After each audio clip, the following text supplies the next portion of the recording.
Hello po, dito po tayo ngayon sa Robinson's Magnolia at maghapon na po kami sa Korean restaurant Kaya.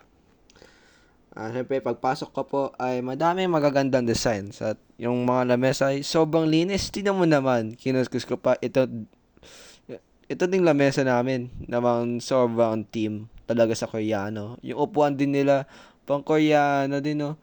Lamesa malinis tulad ng isa sa kanila. Grabe. Nag-beef ako, ang sarap, grabe.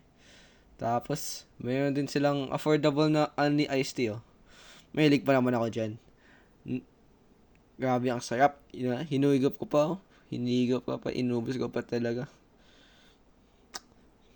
Tapos, nagpa-birthday party din si Ethan dahil birthday niya ngayon. Eh, happy birthday, Ethan.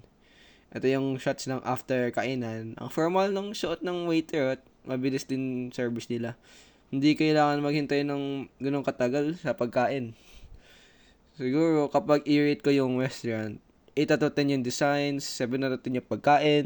Yung service 10 out of 10, mabait at mabilis. 26 out of 30 overall. Okay, thank you po. Bye-bye.